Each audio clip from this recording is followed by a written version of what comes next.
द्रौपदी मुर्मू का जीवन परिचय। यह कहना बिल्कुल सही है कि एक महिला के अंदर बहुत ज्यादा पावर होती है, क्योंकि एक नई लाइफ को जन्म देना एक महिला के ही हाथ में होता है।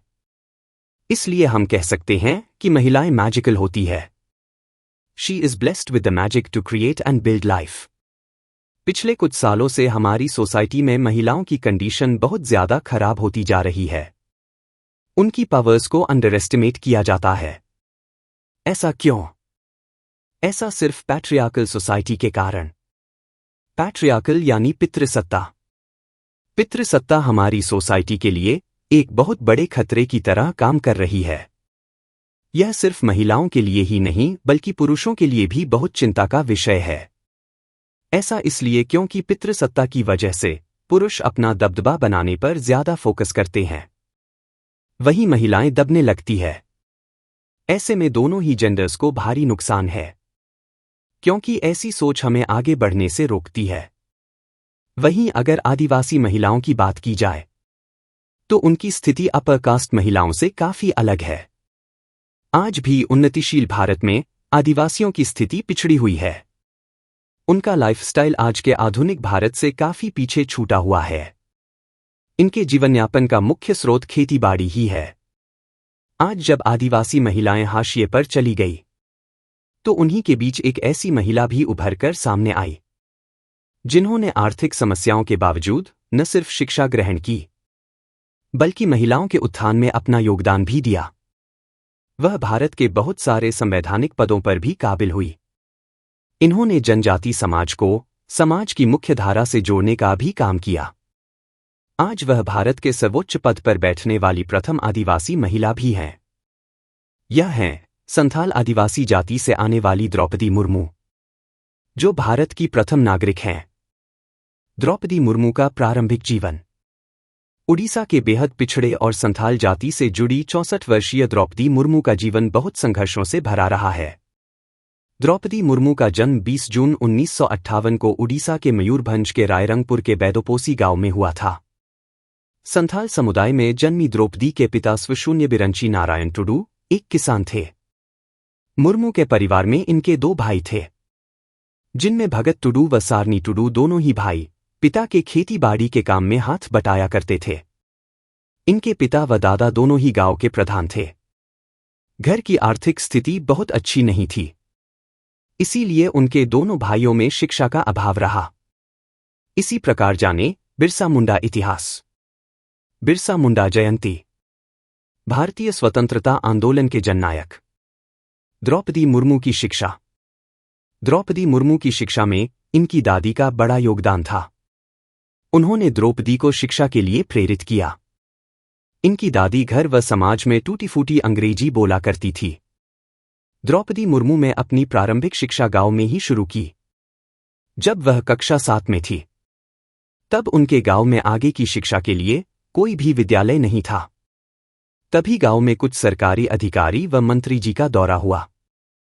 द्रौपदी मुर्मू ने उनके सामने अपनी आगे की शिक्षा जारी रखने की इच्छा जाहिर की। उनकी मदद से उनका दाखिला मयूरभंज के KB /0 से 0 उपरबेदा स्कूल में हो गया। इसके बाद उन्होंने सरकारी योजना की मदद से रमादेवी वुमेन्स कॉलेज भुवनेश्वर में दाखिला लिया। यहां से उन्होंने कला में स्नातक की डिग्री प्राप्त की। शिक्षा पूरी करने के बाद उनका एक ही मकसद था कि वह कहीं नौकरी कर ले, ताकि अपने परिवार को आर्थिक रूप से मदद कर सके।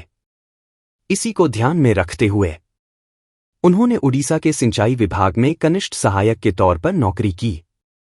द्रौपदी मुर्मू का विवाह, पति, बच्चे व परिवार। द्रौपदी मुर्मू का विवाह श्यामचरण मुर्मू से हुआ। इनके पति एक बैंक में कार्यरत थे। विवाह के बाद ससुराल में उनकी नौकरी को लेकर दिक्कतें शुरू हो गई। ससुराल वालों का मानना था कि दोनों लोगों के नौकरी करने की वजह से बच्चों की परवरिश पर असर पड़ेगा, इसलिए उन्होंने अपनी नौकरी छोड़ दी। इसके बाद उन्होंने गांव में आकर इंटीग्रल एजुकेशन सेंटर में पढ़ाना शुरू किया। यहां वह वेतन नहीं लेती थी।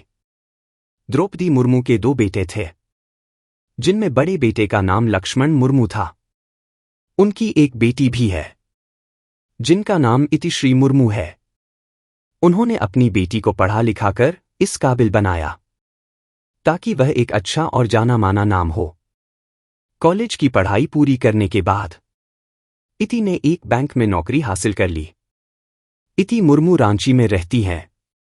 वही उनका झारखंड के गणेश से विवाह हो गया। इति की एक बेटी आद्याश्री है। द्रौपदी मुर्मू के जीवन में संघर्ष। द्रौपदी मुर्मू ने अपने जीवन में कई कठिनाइयों का सामना किया, लेकिन उन्होंने हार नहीं मानी। उन्होंने सभी बाधाओं को पार किया। उनके निजी जीवन में समय ने बहुत बार उनकी परीक्षाएं ली। उनके जीवन में एक समय ऐसा भी आया जब वह डिप्रेशन का शिकार हो गई, जिसके पीछे कारण था कि 25 वर्ष की उम्र में उनके एक बेटे की असमय मृत्यु हो गई। इसी कारण वह डिप्रेशन में चली गई। इससे बाहर निकलने के लिए उन्होंने अध्यात्म का रास्ता चुना, जिसके तहत वह ब्रह्म कुमारी संस्था से जुड़ गई। वह जब अवसाद से बाहर आ ही रही थी कि तभी 2013 में एक सड़क दुर्घटना में उनके दूसरे बेटे की भी मृत्यु हो गई। उनके जीवन का कठिन दौर यही नहीं रुका। बेटे की मृत्यु के कुछ दिन बाद ही उनकी मां की भी मृत्यु हो गई। इसके कुछ समय बाद उनके भाई का भी देहांत हो गया। इस प्रकार द्रौपदी मुर्मू ने मात्र 1 महीने में ही अपने परिवार के 3 सदस्यों को खो दिया। इन तमाम दुखों से निकलकर जब द्रौपदी मुर्मू थोड़ा संभल ही रही थी कि तभी 2014 में उनके पति श्यामचरण मुर्मू का भी देहांत हो गया। उनकी मृत्यु के बाद द्रौपदी मुर्मू का सामान्य जीवन में वापस लौटना थोड़ा मुश्किल था, लेकिन उन्होंने ब्रह्मा कुमारी में अध्यात्म के साथ साथ योग की भी शुरुआत की। उन्होंने डिप्रेशन के खिलाफ लड़ाई लड़ी। आखिरकार वह अपनी आत्मशक्ति के बल पर इस बुरे दौर पर जीत हासिल करने में सफल हुई। द्रौपदी मुर्मू का समाज सेवा में योगदान। द्रौपदी मुर्मू ने समाज सेवा में अपना बहुमूल्य योगदान दिया। उन्होंने निःशुल्क शिक्षा देने के लिए कई विद्यालयों में शिक्षण कार्य किया। उन्होंने आदिवासी समुदाय की शिक्षा और उत्थान के लिए कार्य किए। वह कई एनजीओ के संपर्क में आई, जिसके लिए उन्होंने गांव-गांव में घूमकर जागरूकता अभियान चलाए, जिनमें उन्होंने एजुकेशनल और कल्चरल डेवलपमेंट के साथ साथ सोशल डेवलपमेंट के क्षेत्र में बहुत सारे काम किए। आदिवासियों के लिए समर्पण की भावना को देखते हुए कई राजनीतिक दलों ने उनके ऊपर दबाव बनाना शुरू किया ताकि वह राजनीति के क्षेत्र में आए। द्रौपदी मुर्मू को लगा कि राजनीति में जाने से वह अपने समाज के लिए अधिक कुशलता से कार्य कर पाएंगी। द्रौपदी मुर्मू का राजनीति में योगदान। द्रौपदी मुर्मू ने पहली बार 1997 में राजनीति में प्रवेश किया। वह भाजपा के सहयोग से रायरंगपुर नगर पंचायत में एक पार्षद का चुनाव लड़ी, जिसमें उन्होंने जीत हासिल की। इसके बाद उन्हें साल 2000 में उड़ीसा सरकार में स्वतंत्र प्रभार राज्य मंत्री के रूप में नियुक्त किया गया। उस समय वह उड़ीसा में बीजू जनता दल बीजेडी और भारतीय जनता पार्टी बीजेपी के गठबंधन वाली सरकार में शामिल हुई, जिसमें इन्हें मत्स्य पालन व परिवहन विभाग जैसे महत्वपूर्ण विभागों में 2000 से 2004 काम किया। इसके बाद 2009 में वह पुनः विधायक चुनी गई, जबकि उस समय बीजेपी और बीजेडी का गठबंधन नहीं था। बीजू जनता दल ने चुनाव से कुछ हफ्ते पहले भाजपा से नाता तोड़ लिया था। इस चुनाव में मुख्यमंत्री नवीन पटनायक की पार्टी बीजेडी ने जीत दर्ज की थी। उनके पास उड़ीसा सरकार में परिवहन, वाणिज्य, मत्स्य पालन और पशुपालन जैसे मंत्रालयों को संभालने का अनुभव है। 2013 में उन्हें बीजेपी कार्यकारिणी के सदस्य के रूप में भी नामित किया गया था। साल 2007 में उन्हें सर्वश्रेष्ठ विधायक नीलकंठ पुरस्कार से भी नवाजा गया। द्रौपदी मुर्मू झारखंड की पहली महिला राज्यपाल। द्रौपदी मुर्मू के नाम झारखंड की पहली महिला आदिवासी राज्यपाल बनने का भी गौरव है। 18 मई 2015 में यह झारखंड की राज्यपाल नियुक्त की गई। वह 6 साल 1 महीना और 18 दिन तक इस पद पर रही।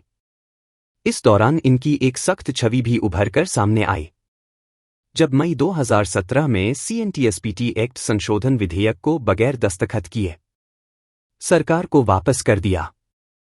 उनका कहना था कि यह विधेयक आदिवासियों के हित में नहीं है। उन्होंने कहा कि इससे संशोधन विधेयक के खिलाफ राजभवन को करीब अब तक 200 आपत्तियां मिली है। द्रौपदी मुर्मू राष्ट्रपति पद की दावेदार। भारतीय जनता पार्टी की अगुवाई वाले एनडीए ने द्रौपदी मुर्मू को राष्ट्रपति पद का उम्मीदवार बनाया है। द्रौपदी मुर्मू को राष्ट्रपति पद का उम्मीदवार बनाए जाने के पीछे एनडीए का मानना है कि उन्होंने अपना पूरा जीवन गरीबों को समर्पित किया। उनके पास एक समृद्ध प्रशासनिक अनुभव है। उनकी नीतिगत मामलों में समझ और उनका दयालु स्वभाव देश के लिए लाभकारी सिद्ध होगा। उनकी महिला आदिवासी समाज और विवादों से हमेशा दूरी रही है। वह आदिवासियों और बालिकाओं के हितों के लिए हमेशा से काम करती रही है। यही कारण है कि एनडीए की तरफ से उन्हें उम्मीदवार घोषित किया गया। वहीं तमाम विपक्षी दलों ने मिलकर यशवंत सिन्हा को विपक्ष का संयुक्त उम्मीदवार घोषित किया। यशवंत सिन्हा पहले बीजेपी के बड़े नेता हुआ करते थे। अटल बिहारी वाजपेयी की सरकार में वह वित्त मंत्री और विदेश मंत्री रह चुके हैं।